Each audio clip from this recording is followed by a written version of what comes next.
How's it going, everybody? This is Rob Novakast back with another video, or at least with another review. This one kind of following the whole Boogeyman theme. Figured I'd just get these films out of the way, at least this one and its sequels. It's very, very confused sequels.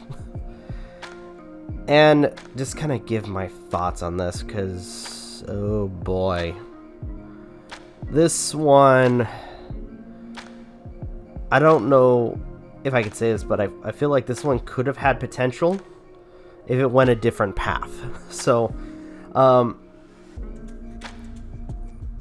without delaying, I'm just going to get this over with. This is, or at least what we're going to talk about is 2005's Boogeyman. The basic premise is you have a young man who is dealing with childhood terror that at this point still haunts him to, or at least as he is as an adult. It's directed by Stephen K., written by Eric Kripke, if I've said that correctly, and stars Barry Watson, Emily Deschanel, hopefully I said that too, and Lucy Lawless, and many more. This film, like I said, it had potential, and I say that because this was something that, I don't know, it might, when it comes down to it,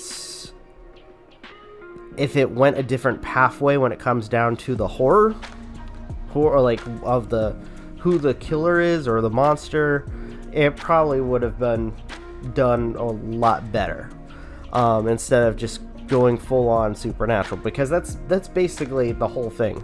Because for the entire time you think, or at least I mean right off the bat, because it doesn't just give you a second to maybe consider maybe this is all in the main character's head. No, it's a complete supernatural thing, and the Boogeyman in this is a monster. And oh boy. So between I want to say some of the characters being unlikable, our main lead kind of going back and forth whether or not he's going to do things, to the monster itself, it's not that good. If anything, I'd say it's probably, I don't want to say if it's like one of my top 5 worst, but it's like kind of close to there. I feel like this is a movie that could have done well if it was kind of written in a different light.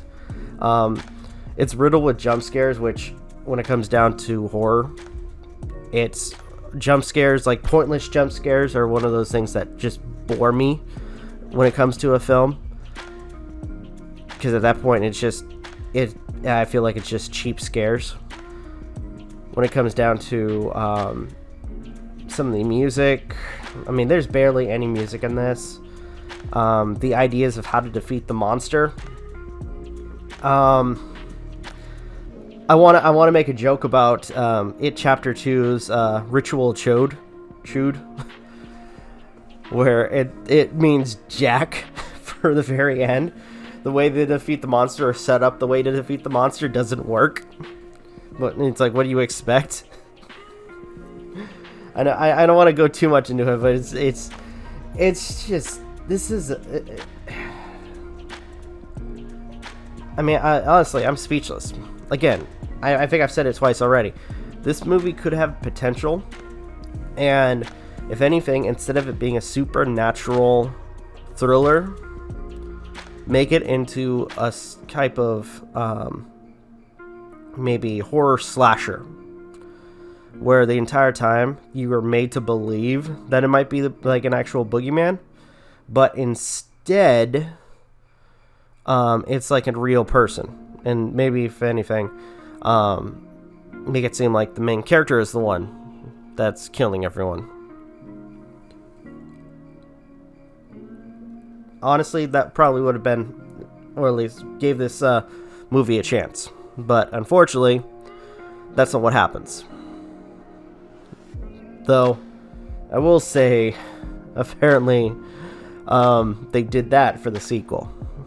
So, oh boy. That should be interesting. Alright. I think I am done shitting on this movie. I guess my final rating, don't bother.